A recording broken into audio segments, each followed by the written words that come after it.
Good evening and welcome to the Skill Up session today, the 11th of November 2021. Mothersumi.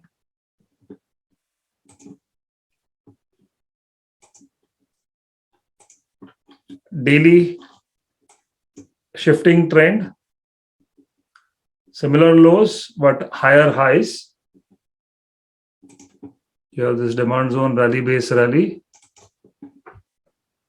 So if price before reaching the extreme, before reaching 250 pulls back to this demand zone, we can go long, and technical target can be around 249 for Mothersumi. And it has got enough room to move till the top. So we can plan to go long here as well on Mothersumi.